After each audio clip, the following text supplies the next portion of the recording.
Okay, so this machine originally would come with 5 cards.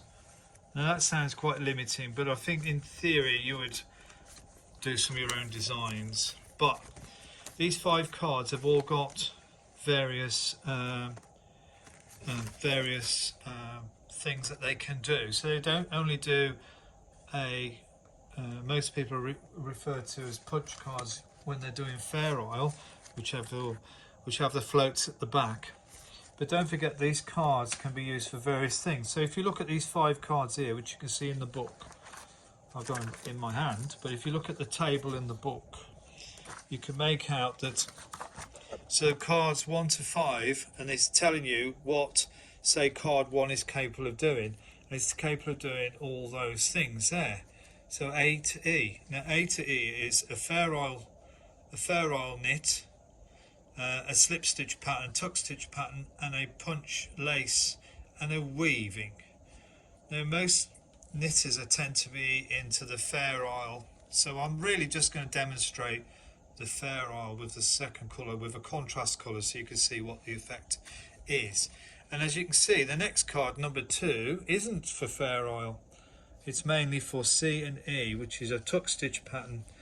And tuck stitch and slip stitch patterns actually create some physical, they change the fabric finish. Okay, so if I just flick a page or so forward, you can actually see this is a fair oil knit, and it's telling you which card has created those. But then you've then got things like card 2, and this is tuck stitches, where it actually creates some sort of different density in the fabric. Anyway, so this is card, I'm just going to set up card 1 now, because that is a fair oil card, and it won't have some bit bigger floats on the back because it is quite a tight pattern.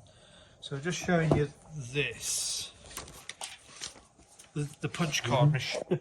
Excuse me, the punch card. So what you would do is you would drive this in. Now, good idea to open that first so you can see what happens. The card needs to go in square. It's not square now, so drive it back out.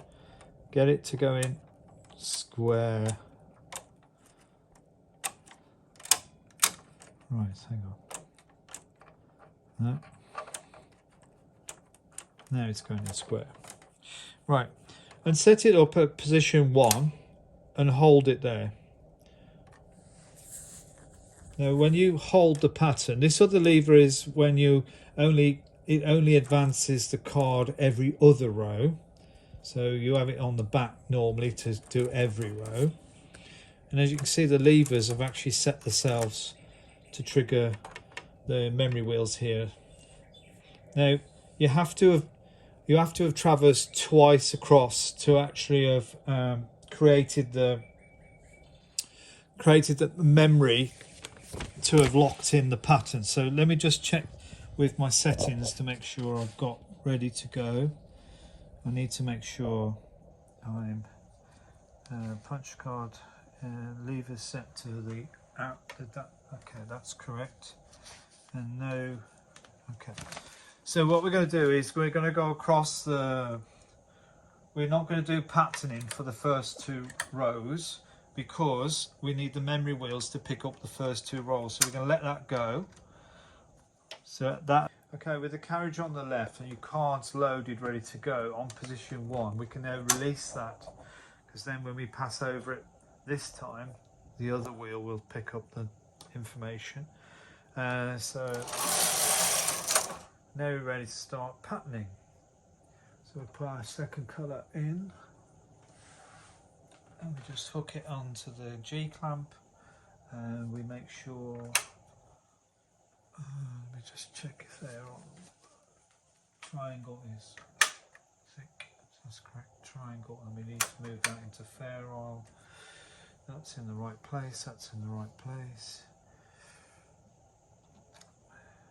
Right, just check, final check, everything is right. Our weights are moved up a little bit.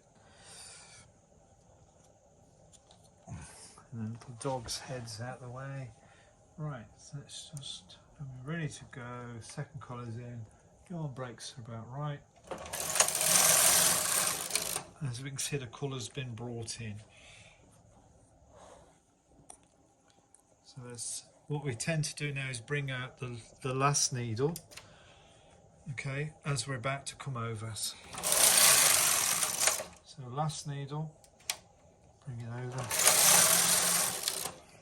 This is a lot. This is the technique of bringing this needle out isn't necessarily in the book, but it tends to be done by a lot of other machine knitters, just to guarantee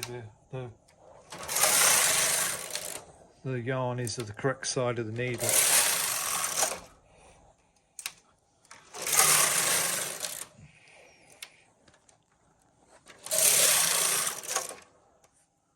Let's move the weights up again. Last needle out. Yarn breaks good.